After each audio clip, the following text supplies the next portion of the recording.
Good evening to wherever you are listening to us from. My name is Jim Birchall. I'm a journalist, and this is the first episode of Mysterious Traveller. Some of you may know me from my previous show, Occam's Razor, that ran for about 3 or 4 years up until, about 2 years ago, before life got in the way and I stopped doing it. But I've decided to wheel out the microphone and start a new podcast about the unexplained called Mysterious Traveller. So I welcome to everyone listening.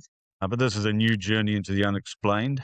And tonight we begin with a subject that refuses to die, UFOs, or UAPs as more commonly known now. This week, the Pentagon, amongst other sources throughout the world, released another tranche of UFO-related documents to the public, coupled with UFO videos, many of them grainy and in the dark, frustratingly so. But the move was hailed by some as historic for the transparency, the glasnost of the whole movement, predictably dismissed by others as carefully managed theatre or as a distraction by sitting US presidents, probably something to do with the Epstein files, which comments are just dominating the message boards at the moment to the point of, ad nauseum. What did these files show us? Well, personally, I was a little bit underwhelmed, and I don't think I was alone in my cynicism, but with a promise of more files to come, hopefully UFO nerds like me will, get some answers that we've been waiting for public.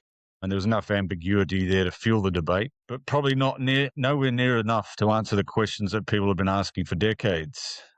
So tonight I've got Roger Stankovic, who is the director for MUFON, the Mutual UFO Network in Australasia, and Julien E, who is a UFO researcher who runs and operates a website called UFO. Two gentlemen have been on my show in the past, and it's welcome back to you guys. So good evening to Roger and bonjour to Julien. How are you guys? Bonjour.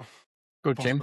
So, Roger, I think I'll start with you. MUFON Australasia. Now, if you're anything like me, you keep an eye on these UFO groups on Facebook and stuff like that. I tend to watch from a distance because I don't want to jump in too often, I suppose, and make myself sound like an expert when I'm not.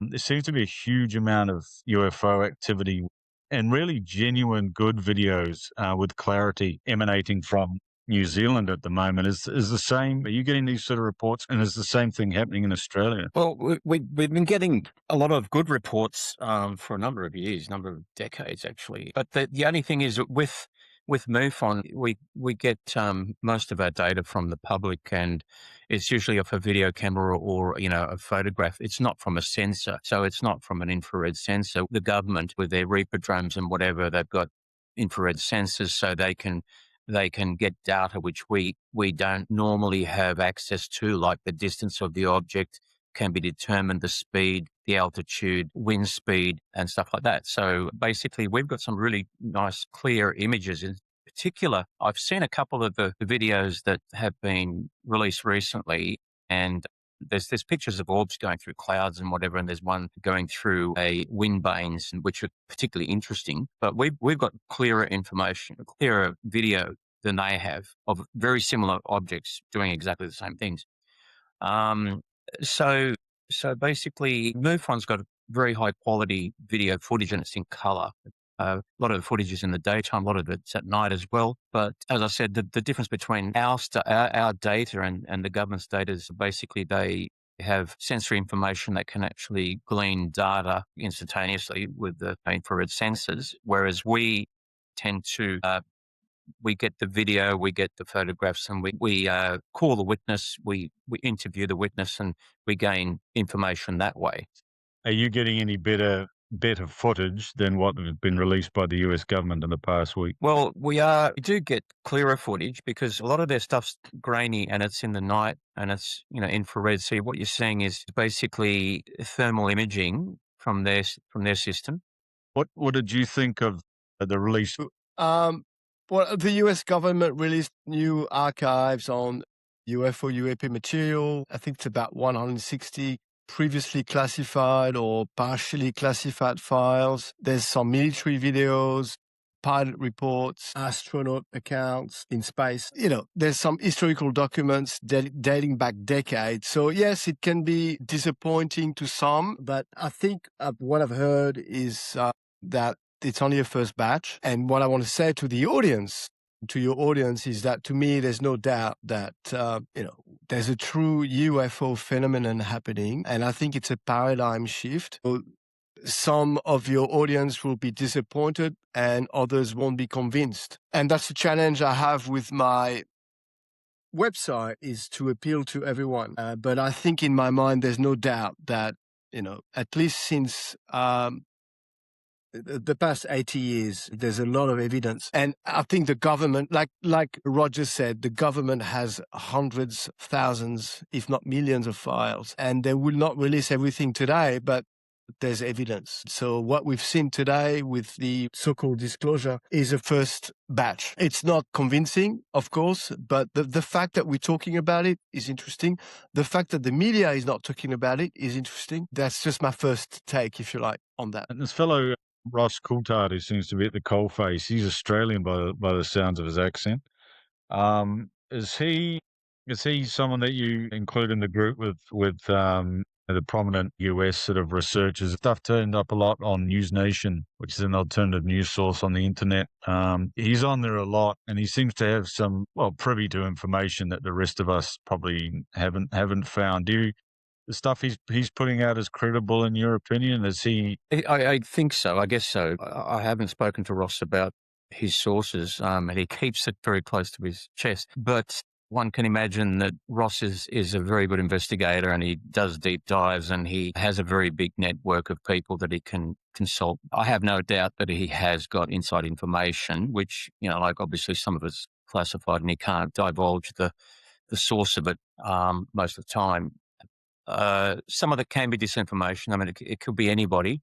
Some of the prominent researchers, in particular Linda Moulton Howe, I believe has been given disinformation deliberately by some people, operatives within the deep state, just to deliberately distract the public. Because I think, if you get a nugget of information that's really tantalizing, you might divulge it to the public, but not release the sources. We're all trying to figure things do a out, background search, and paying attention to people from the inside who've come out, who sacrificed their career and potentially their lives to try to bring the UFO phenomenon to the public. I'm thinking Luis Elizondo, Christopher Mellon, and others. And these people are telling us that there are millions of dollars invested by the US government. And I think it would be probably the same in other nations to try to understand what these objects are and what they mean and what they want. It's a military threat. It's a national security issue. And I think I'm trying to focus on these people, and the rest, of course, like I really like Ross Coulthard. He's a friend. I think there's other great, George Knapp, etc.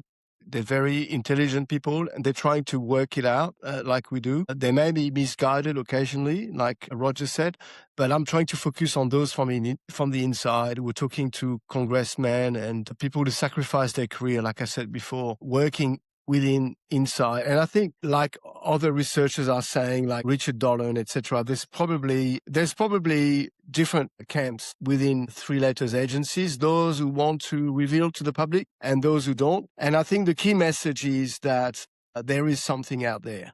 What we need to focus on is that there is intelligence out there looking at us. We don't know their intent. We don't understand the technology, but it's happening. And the fact that there's a first attempt to disclose is good, and I'm sure there's more to come. I raise this point that I've actually been approached myself, obviously in a much smaller capacity than likes of the gentleman we were talking about earlier. But I've met with a couple of people. There's an inordinate amount of UFO activity, or at least reports of it, in the area that my newspaper covers. An area called the Coromandel in New Zealand. There's a very famous UFO case in 1969 called the Ngatea UFO incident. So I've been looking into that more and more, and going through, literally trolling through the archives of old newspapers and stuff and finding more information. Roger will probably know about the case. It was actually a crop circle that was found, and it went to the government level, and they investigated it, and they found high levels of radiation at the site, and they just passed it off as a fertilizer burn or something. Notwithstanding the fact that it was a perfect triangle with indentation marks and everything. People approach me like, whether they're credible or not, I have no reason to doubt the ones that don't want to go public with the story. I met a guy in a pub in a town called Thames, and he basically recounted a story that most people would say was fantastic. Of the fact that he can basically summon UFOs to his property, and they come and visit him effectively. People are making genuine reports. At least they believe what they've seen. As Roger says, do start getting targeted by people with nefarious intent, or people certainly looking to push you off the scent to an extent. So when you get these reports come in, can you tell if someone's sort of pulling your leg or not, or do they all seem pretty genuine to you? Most of them seem pretty genuine. There's the occasional one that's a bit of a nutter, which, like the rant and rant and rant. It could be a report where it's just a one-liner, and you sort of like think, if I saw something out like astounding, like a craft from a different planet, I would have written a bit more than that, than what they did. But sometimes you'll get a short description of what they've seen in the database, but when you ring them up, they elaborate on their experience, and most of the time they're genuine, but they can be confused. I mean, a lot of the time we get Venus. I mean, there was a case in New Zealand in particular where there was this guy who absolutely swore he saw a UFO, and it's there nearly every second night or night. He took photographs. He didn't take any videos. I said, look, can you take a video? He gave me some photographs, and it went to the extent where I did the analysis, and I looked it up on Stellarium, and it was Venus. And it got to the extent where a reporter from New Zealand actually heard this story because it might have been published elsewhere. And she rang me, and I said to her, look, I've done all the I've done the investigation, and I can swear to you it's Venus. To note that in French to the space Vatican, agency and throw and a tire hub up universities, and the and conclusion. take a So photo. you can access the report, the Cometa report online. It's absolutely fascinating. And the US government last week decided to include that report in the first batch of so-called UFO transparency. And the conclusion of that report is quite interesting. It says that with the evidence gathered over the last 4 decades, it's mostly extraterrestrial. So, of course, there are videos and cases that lack evidence, but I think we need to keep the big picture in mind, which is we're not alone. And I think it's the implication of releasing and disclosing everything is huge. So the Cometa report, interesting place to start. All the other nations are coming out of the woodwork now, which is good, because I saw a graphic there was a map of UFO sightings, and the majority, of course, were in the United States. And that kind of slants things a bit, and everyone, makes it a bit more of a joke. So everyone says, it's only in America, there's only UFOs in America, etc., which is, we all three of us, I think, know that's complete nonsense. I've seen enough evidence just in New Zealand, which isn't a big country. Stuff's come across my desk to an extent that I'm just thinking, wow. And some of these videos are really good. They're really good. I saw one the other week, place called the Hanua Ranges, which is probably only about 10, 15 k's from where I actually live. And it's amazing footage. It's some of the best I've seen for a while. It is at night, but it's really impressive. And it's better than anything I'm seeing coming out of these files, certainly. What's prohibiting this footage, amateur footage, obviously, because we've all seen this stuff's coming through, we got the Tic Tac images and all this stuff that's taken through flares and military applications and through gun cameras and things like that. But it's not jumping out at me saying, wow, but yet I'm seeing stuff that for lack of a better term, amateurs are posting it on the internet, and then obviously it sort of just, gets a few likes and clicks and stuff and then disappears. What's happening to these videos? If a video is really good, like the one I was just talking about in the Hanua Ranges, if they're really good, are the agencies picking these up and sort of sweeping them under the carpet, or are they just allowing sort of it to play out and people make their own decisions, and as long as it's got nothing to do with the armed forces or intelligence communities or anything like that, they just sort of wash their hands of it? Like, what happens to these videos? Because there is some stuff out there that's pretty good, but we seem to be just getting release the crap stuff. So what's happening to the videos that are really good by the public? Nothing. They just go into a database. They go on Facebook. People comment about them. There might be people within the government that see them as well that might be interested. The Australian government is not interested in formally studying UFOs anymore since So the government has no interest in UFOs since 1996. So basically, I sent a letter to the Deputy Prime Minister, who was Richard Marles at the time. I could have been 2023, and I That asked sounds like him, utter bullshit to why me. aren't we doing something similar to You the one or United two States is people doing? Could have been the UAP exactly. task force. Say we, the human society. And it doesn't matter to me who that is, whether they're three letters agencies or yourself and your neighbor. We as humans are fully aware of the phenomenon. And I think in terms of disclosure, it's a very slow process because of its implication on society and religion and economics and markets and finance. I think we have, Australia is part of the Five Eyes network, Australia.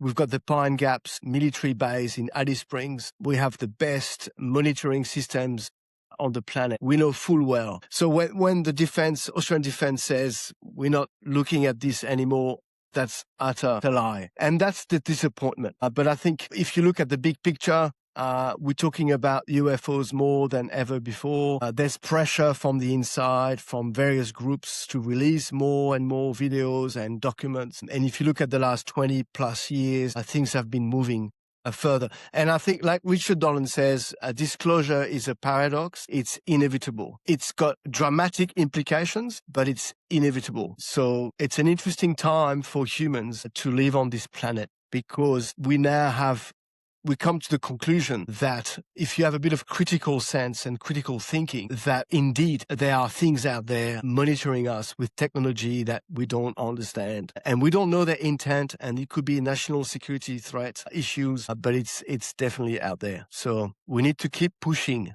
for more transparency. That's my take on it. In Australia in particular, if someone has a genuine UFO report that, say they see it, in the old days they might have rung the Air Force, and as you said, the Air Force don't appear interested in handling those sort of inquiries anymore. Where might they be directed? Would they call the police, or do they just contact you directly? Or they might ring the police, in which case they'll probably just say, I'll take a report, but they won't forward it to the Royal Australian Air Force. They know they're not supposed to.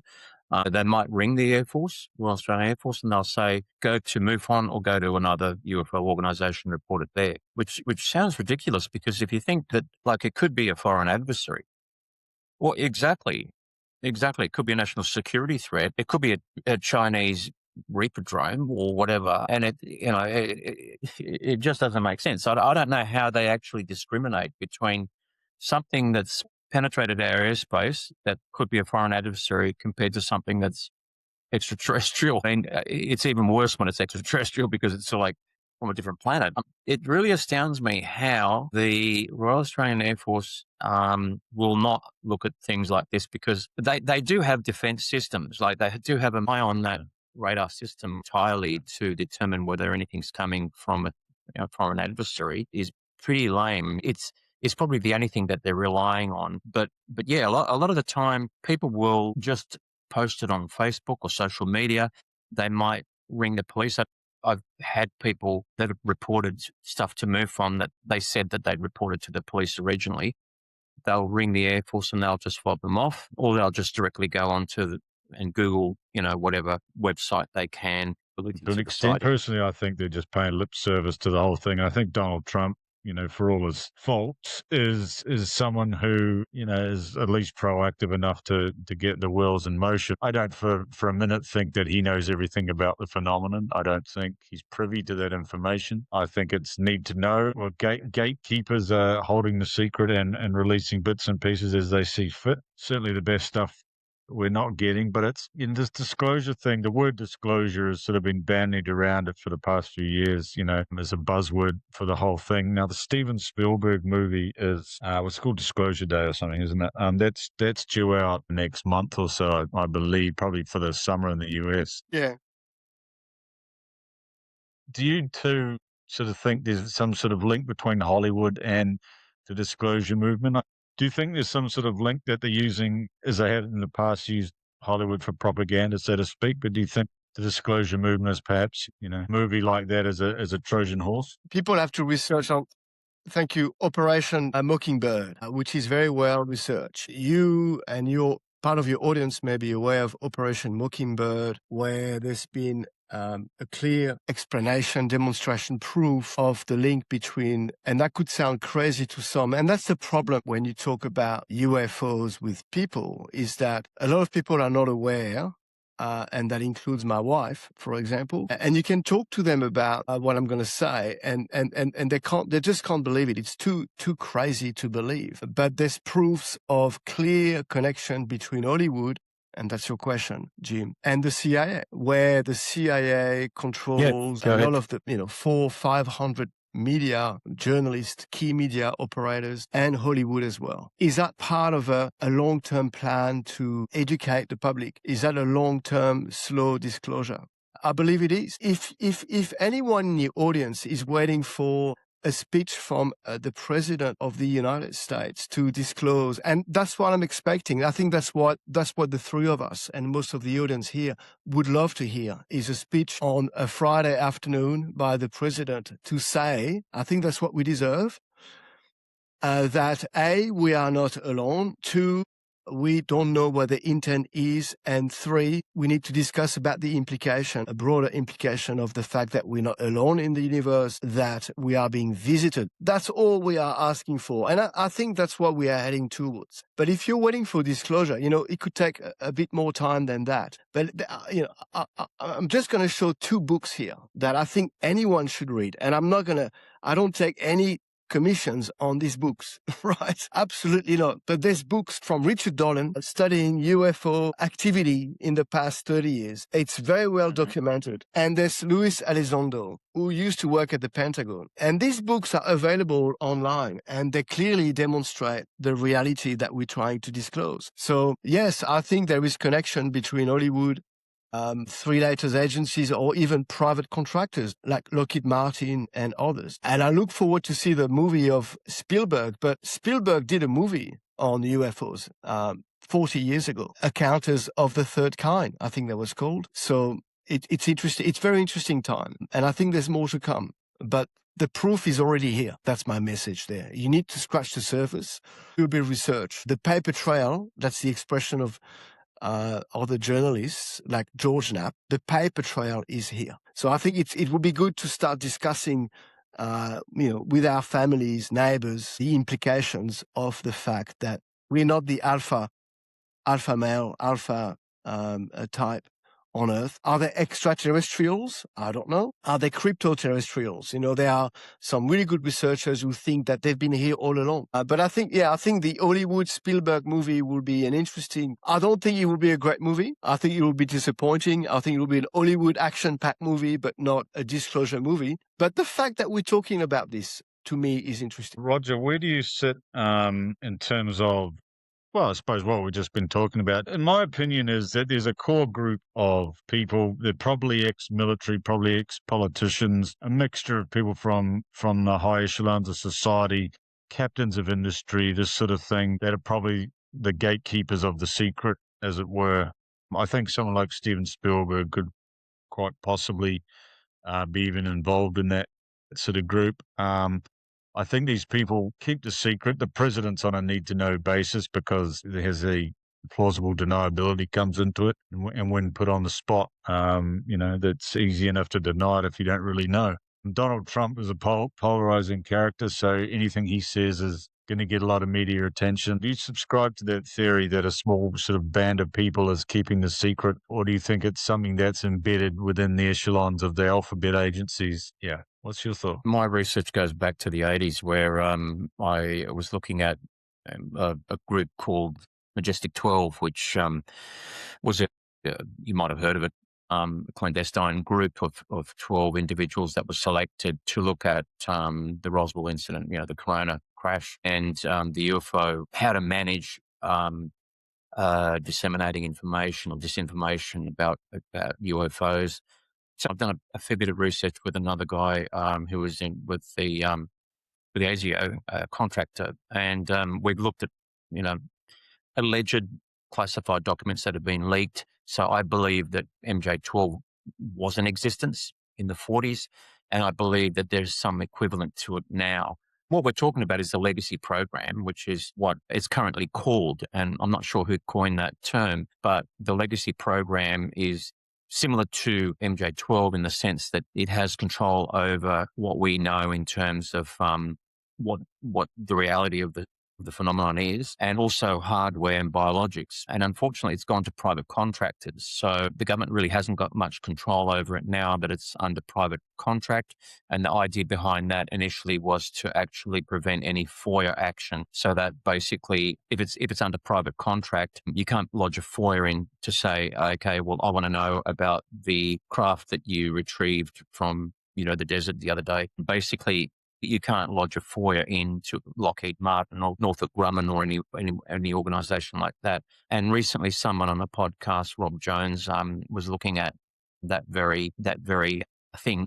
Who is the gatekeeper? Is there a gatekeeper within the government? And they came up with this Secretary for Defense of Intelligence and Security, one guy called David A. Kozik. You can see how one strait and 20% of the oil stranded in Hormuz can impact on the world. It impacts on interest rates, share markets, jobs, consumer confidence. Imagine what a full disclosure could do. So there is an apparent effort to control. You cannot stop at the fact that human society is going to come to the conclusion that we are not alone. We've got better tools to detect. We've got better tools to communicate and to share. But there must be an effort, of course, to control that disclosure. And I'm sure that it's not at government level. The director of a CIA is a political appointee, or the director of a CIA doesn't have any need to know either. But the director of programs within the CIA, who's been there for 30 years, may be very well informed about what's going on. But if there's any gatekeepers or consensus to control disclosure, it's obviously at the level of very powerful circles, which I suspect is powerful banks, investors, very rich families. And there's no conspiracy theory here. It's just common sense.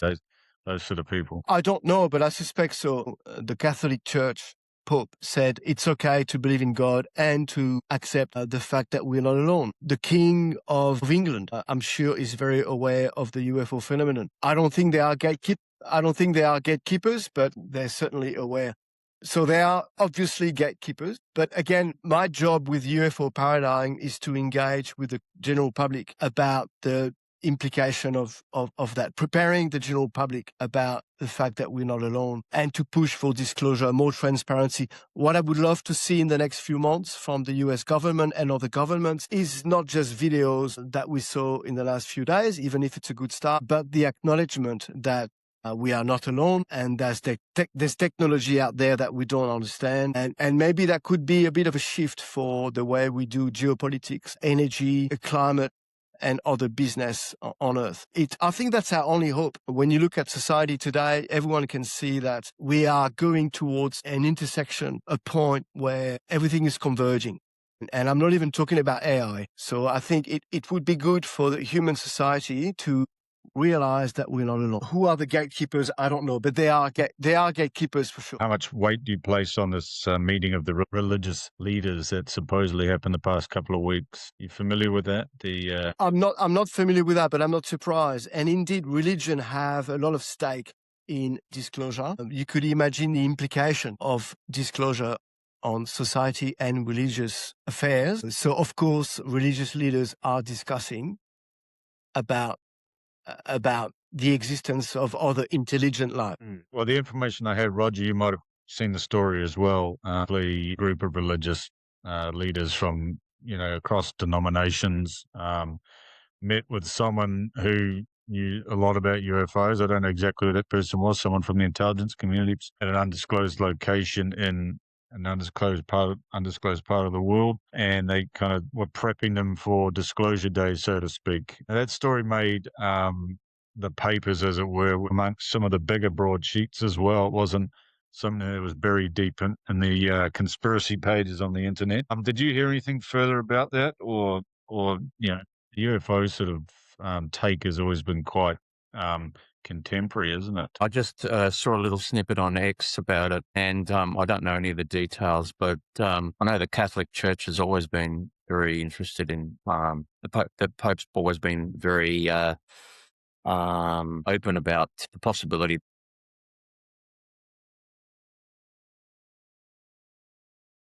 Yeah, well, like, I don't want to digress too much, but if you look at past religious miracles like Fatima and all that, and Diana Pasulka's work, she's tied in the UFO phenomenon to a lot of that stuff. And in Fatima, they saw a grey, dull I disk like the completely sun agree come with down and dry everything up. Roger that but it Intelligence appears that could to have me that elevated. considering the potential impact of disclosure on religion, that religious leaders and organizations would be part of a very high-level discussion on how we disclose and when and to who and what we release. But I think considering the enormity of the subject, which is the most important topic of human history, I don't think there's any coincidence whatsoever. And then you've got Spielberg movie coming in. I don't think there's any coincidence, and I hope there's more to come. That's right.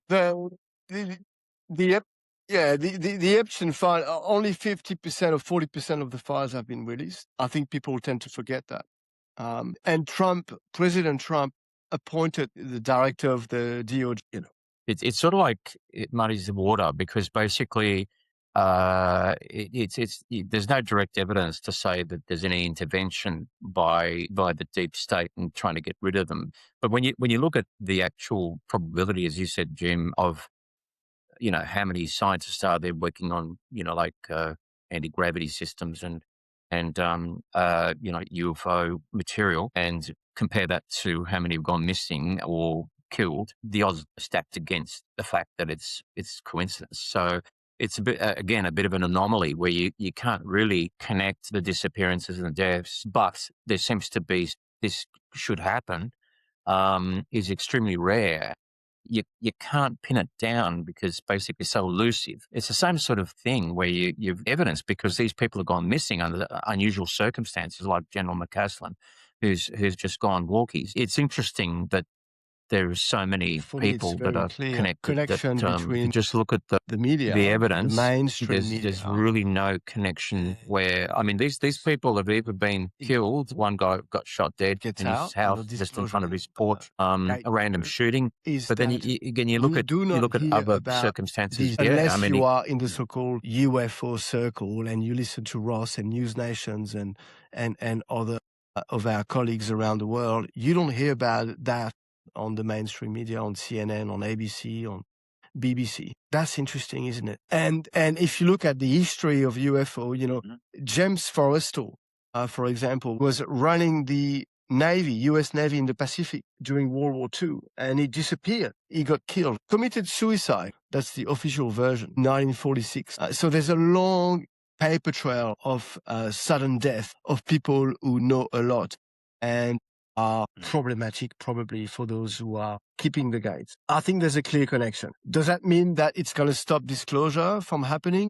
No, but it means that the disclosure is controlled. I think the disappearances of these very intelligent be controlled, and so there are gatekeepers who don't want disclosure to happen. So they're cutting loose hands. I don't know, and I pay respect to those who have disappeared and the families. That's very important to say that as well. But for me, the fact that we're not discussing this in the mainstream media is a red flag.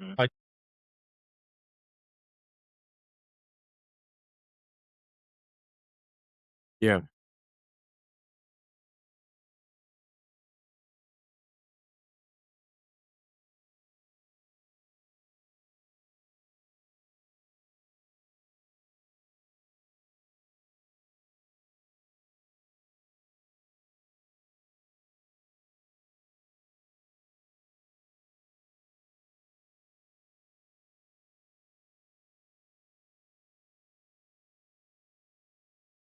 But his wife was saying he had medical issues, but we don't know what they were. It's not out of the realm of possibility that he had dementia and he's just wandered off, because it does happen. It's just a little bit convenient, though, isn't it? If I was a betting man, I certainly think there's probably more to that than someone who's just walked into the bush and hasn't been found yet. Who knows? We'll see. But it's a really curious time. There's a lot of factors at play and a lot of things happening all at once, a lot of information coming out, a lot to unpack. I think, and that's good because it gives us something to talk about. I just, I think I just need to stop taking my cynic pills and perhaps just be a little bit more patient in terms of, hoping that something's going to come out that's really going to wow me. Because this fellow, I'm really interested. I've mentioned him a couple of times, this Tim Birchall fellow. He's really. I'm surprised he hasn't disappeared yet, to be honest with you. But he uh, he really seems to be leading the charge. He's making regular updates about what he's doing, and same with Republican Luna as well. She's really putting up a scrap and not taking no for an answer, which is refreshing to see. What will we do? Let's do a hypothetical now. What will we do if they come out the next tranche of files and basically say, look, a UFO has landed on the lawn of the White House, so we've got 4K footage and we've got pictures of footage. The first comment would be, that's AI, be the first thing. The second one would be, this is just distraction from the Epstein files.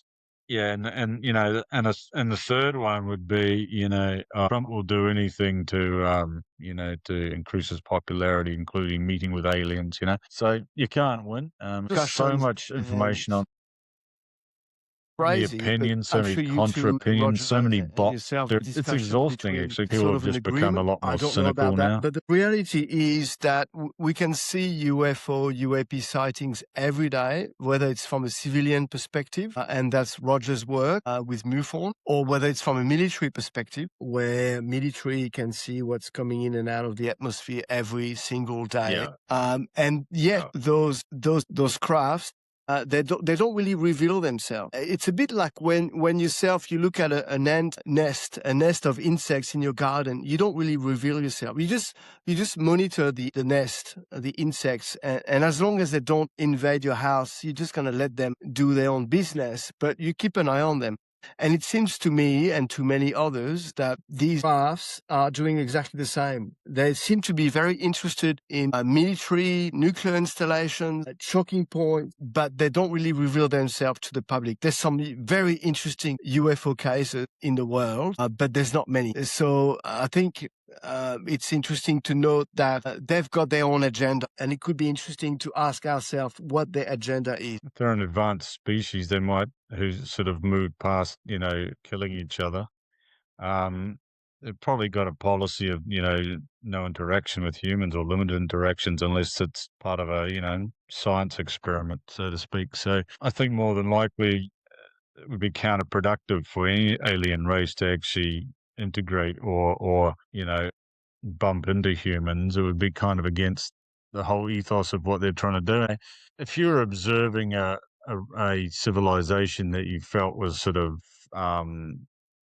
ancient or certainly less developed than your own, observe and report would probably be the instruction. That you wouldn't be jumping headlong into that, given that humans' propensity for violence. They could be under some policy, Jim, that it's just observe and don't interact or anything like that. But I think that going back to your original question about disclosure, I think the only way, rather than have a UFO land on the White House lawn, which is a horrible expression, I hate that expression. But basically, I think that the only way for disclosure to happen is for us to actually see a craft and bodies and actually the testing of them. So to say that, this is a craft that we found and it'll never happen. This is a craft that we located. This is the Roswell craft or the Corona crash craft from 47. We're revealing it. And these are the biologics that came with it. Supposedly they're out there. They're somewhere in some hidden vault or in a way of done it special access program in who knows where, Northrop Grumman somewhere. We don't know. I mean, basically the evidence really does support that there is something that has been captured that is locked away, and ramifications of revealing it is probably profound to the extent that it could actually bring down a civilization, which I don't know. I mean, as I've mentioned on other podcasts, that basically, oh yeah, we're tough enough. We can handle this information. If we disclose that we are being monitored, and these extraterrestrials have impunity in our airspace. When the penny finally drops the entire civilization, it's quite profound and paradigm shifting to the extent that it'd scare the shit out of everybody. I mean, basically, I think that when the penny drops, it's going to be so profound that we're not going to be able to take it. Like if they did disclose, they've got technology millions of years ahead of us, and what's going to stop them from abducting me and taking me to a foreign planet, which is the worst thing that I could imagine that could happen to me. Or the best thing that could happen, depending on how you look. Do you think? Let's do another hypothetical, since I'm in the mood for hypotheticals. I don't think so, because of that work that's been happening for 80 years. I think younger generations are more open to the idea that we're not alone, that we're not the most advanced, but the fact that we don't know their intent would actually force us. I think that reminds me of a speech of Ronald Reagan, President Reagan, in the 80s. It wouldn't take much for human society as a civilization to work together if we were to know that there's something that's more advanced than us and we don't know their intent. So I think it would change a lot of things, and it will change a lot of things. I'm willing to say here that it's not would, but will system. And I think it would be probably beneficial for us humans to work together. Who wants to see World War III? My background is in geopolitics. Who wants to see World War III? A nuclear confrontation, a mutually assured mutually assured destruction. Who wants to see that? No one would benefit from that. And the question you have to ask yourself is, why would these advanced technology, civilization show themselves a bit more these days? Why? Because I think we are at a convergence. We are at a point where we are potentially interesting for them and threatening. So it would change a lot. Mm-hmm.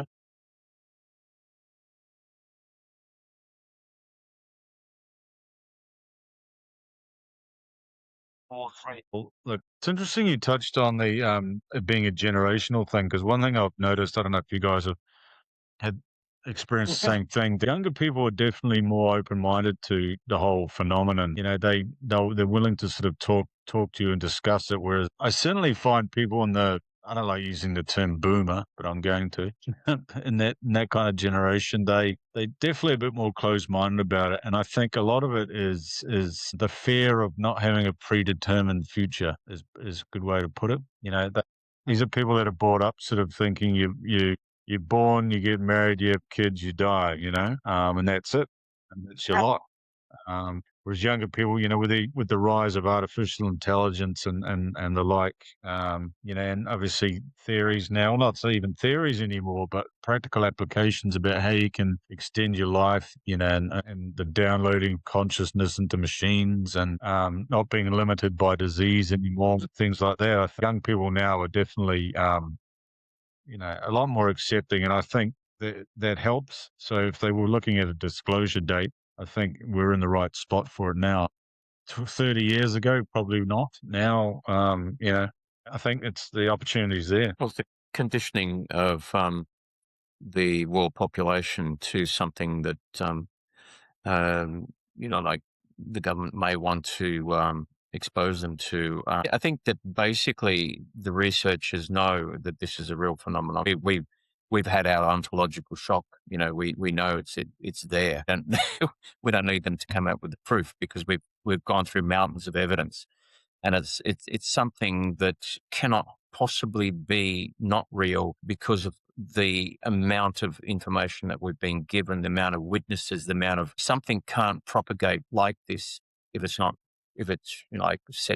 real. You can propagate a lie to a certain degree or a psyop, but this has been going on for 80 years, and it would be almost, the odds would be impossible to propagate a psyop like this for 80 years, in my opinion. So the researchers know it's real. The general population that haven't been researching it don't know anything about it, for starters, or have heard, like snippets here and there. They're the ones that are going to get the ontological shock when it happens, because I've had a close encounter with a UAP, and it's not a pleasant thing. It's something that's terrifying, because your brain, your amygdala, tends to fire off a warning signal that, okay, this is something that could be dangerous. It's not even from this planet. So it's terrifying. I mean, you look at the Betty and Barney Hill incident, listen to the tapes of Barney taken on board the craft, like a grown man, as he was out of his mind, scared.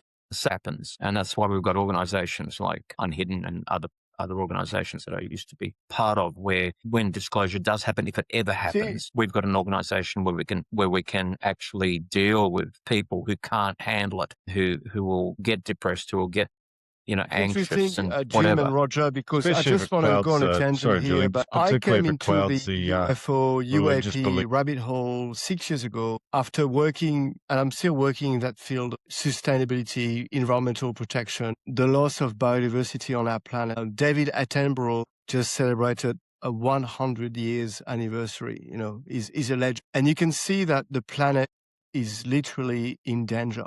We are not treating this planet properly. And about 6-7 years ago, I really wanted to take my mind out of planet Earth. Literally, I wanted to research something that would take me out of the atmosphere. And I started to study on my own. I started to study, quantum physics, cosmology, science, physics, etc. And I came into the Fermi paradox. And Fermi was an Italian scientist from the 60s who said, he was a very smart guy, mathematician. And he said, if there's any aliens, where are they? There's no proofs, because if they are aliens, they should be here. And he sort of, clicked in my mind. And I started to research on UFOs, and it didn't take me long. It doesn't take long for someone to realize that there's proof, there's research, there's lots of cases that, there's crafts, there's accounted. There's been lots of cases in the last 80 years. I was raised Catholic, and you could be Muslim, you could be Buddhist, doesn't really matter. The point is, when you are religious, you believe in a force that protects you, and you believe that you can talk to that force and relate to that force. You can communicate, you can send out energy, you can get protection. You believe in angels. And I truly think that our understanding of religion and God and the universe and quantum physics is burgeoning. It's very new. It's only the beginning. So I don't think, my point is, I don't think being religious and accepting the UFO paradigm is antinomic. I don't think that you have to drop religion or disrespect religion when you embark on the acceptance of UAP. I think they could be very linked, and we discussed that earlier before. I think it could be the same thing.